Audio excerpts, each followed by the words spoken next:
Hello friends, welcome back to Swadbahar. স্বাদবাহারের আজকের একটি নতুন পর্বে আমি আবারও একটি নতুন ধরনের মিষ্টি রেসিপি আপনাদের সাথে শেয়ার করব।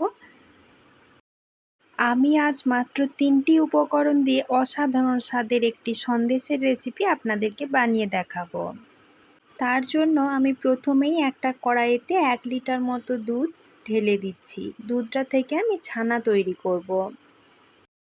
হাই ফ্লেমে রেখে দুধটা ফুটতে শুরু করলে আমি গ্যাসের ফ্লেমটা অফ করে দিচ্ছি। এবার আগের থেকে একটা বাটিতে 2 চামচ ভিনিগার আর 2 চামচ জল দিয়ে একটা মিশ্রণ বানিয়ে রেখেছিলাম, সেটা অল্প অল্প করে দুধের ওপর ঢেলে দেব। আর এইভাবে চামচের সাহায্যে নাড়িয়ে যেতে হবে, তাহলেই দেখা যাবে দুধটা আস্তে আস্তে ছানাতে পরিণত হয়ে যাচ্ছে।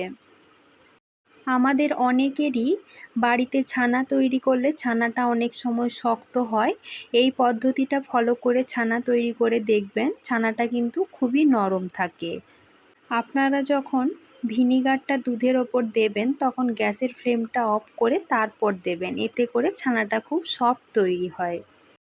এখন আমি এই রকম একটা স্ট্রেনারে ছানাটা ঢেলে দিয়েছি, তারপর জল দিয়ে 1-2 বার ভালো করে ধুয়ে নেব। তা না হলে মিষ্টিটা বানানোর পর টক টক খেতে লাগবে, তখন খেতে একদমই ভালো লাগবে না।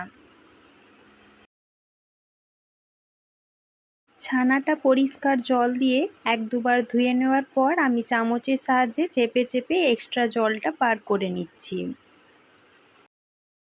এই মিষ্টিটা বানাতে গেলে আমার কিন্তু একদম ঝরঝরে জল ঝরানো ছানাটা প্রয়োজন, সেই জন্য আমি একটা সুতির কাপড়ে ছানাটা নিয়ে নিয়েছি। এর থেকে যে এখনও জলটা রয়ে গেছে সেই জলটা ভালো করে বার করে নেবার জন্য। আমার মিষ্টি বানানোর জন্য এখন একদম পারফেক্ট ছানা তৈরি। এবার আমি একটা থালাতে ছানাটা ঢেলে নিচ্ছি। এখন আমি ছানাটার সাথে দিয়ে দিচ্ছি 3 চামচ চিনি। আপনারা চাইলে চিনির পরিমাণটা আর একটু বাড়িয়েও দিতে পারেন। তার সাথে আমি দিয়ে দিচ্ছি 3 চামচ মতো গুঁড়ো দুধ।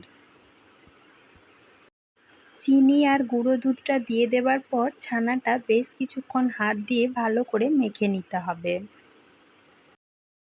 এই মাখার কাজটা কিন্তু খুব যত্ন সহকারে সময় নিয়ে ভালোভাবে করতে হবে। এই মাখাটা যত ভালো করে মাখবেন, তো সন্দেশটাও কিন্তু খেতে ততটাই ভালো লাগবে। আমি ছানাটা প্রায় মিনিট 10 সময় নিয়ে হাত দিয়ে ভালো করে চেপে চেপে মেখে নিয়েছি। এখন ছানাটা একদম সফট হয়ে গেছে। এই রকম ছানাই কিন্তু আমার সন্দেশ বানানোর জন্য প্রয়োজন।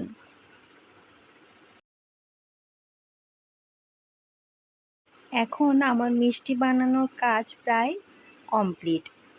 এবার আমি হাত দিয়ে এভাবে ছানাটাকে একটা চৌকো শেপ করে নিচ্ছি। আমি ভিডিওর প্রথমেই বলেছিলাম মাত্র 3টি উপকরণ দিয়ে আমি আজকে সন্দেশ বানিয়ে দেখাবো। তো আমি 3টি উপকরণ দিয়েই সন্দেশটা কিন্তু আমার বানানোর কাজ প্রায় হয়ে এসেছে।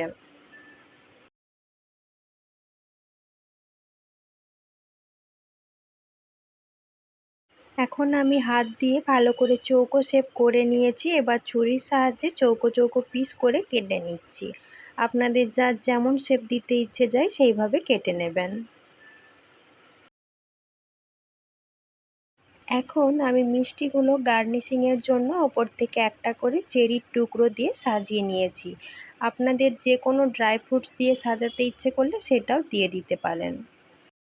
এখন সন্দেশটা অনেকটাই নরম, তবে আমি এটা 1-2 ঘন্টার জন্য ফ্রিজে রেখে দেব। ফ্রিজে রেখে দেওয়ার পর এটা কিন্তু একদম শক্ত সন্দেশের মতোই তৈরি হয়ে যাবে। দেখুন, আমি এটা 1 ঘন্টার জন্য নর্মাল ফ্রিজে রেখে দিয়েছিলাম। 1 ঘন্টা পর সন্দেশটা বার করে নিয়ে এসেছি। এখন কিন্তু সন্দেশটা আর আগের মতো অতটা নরম নেই, সুন্দর শক্ত সন্দেশ তৈরি হয়ে গেছে। আমি একটা সন্দেশ ছুরি দিয়ে আপনাদেরকে তুলে দেখাচ্ছি, তাহলে আপনারা আশা করি আরও ভালো করে বুঝতে পারবেন। তাহলে বন্ধুরা, আপনারা এই সহজ মিষ্টির রেসিপিটা যে কোনো দিন বাড়িতে একবার বানিয়ে অবশ্যই দেখবেন, খেতে কিন্তু খুবই ভালো হয়। বেশি কোনো উপকরণ লাগে না, শুধু ছানা থাকলেই খুব সহজেই মিষ্টিটা বানানো হয়ে যায়। তাহলে বন্ধুরা, আমার আজকের এই মিষ্টি রেসিপিটি কেমন লাগলো তা কিন্তু কমেন্টের মাধ্যমে জানাতে একদমই ভুলবেন না। আর ভালো লাগলে একটা লাইক করবেন আর সকলের মাঝে বেশি করে শেয়ার করবেন। আর যদি আমার চ্যানেলে নতুন বন্ধু হয়ে থাকেন তাহলে প্লিজ চ্যানেলটিকে সাবস্ক্রাইব করে দিয়ে আমার পাশে থাকবেন। আর যারা অলরেডি সাবস্ক্রাইব করে দিয়েছেন তাদেরকে জানাই অসংখ্য ধন্যবাদ। আজকের মতো এই পর্যন্তই। খুব তাড়াতাড়ি আবারও নতুন কোনো রেসিপি নিয়ে হাজির হয়ে যাব। সকলে ভালো থাকবেন, সুস্থ থাকবেন। ধন্যবাদ।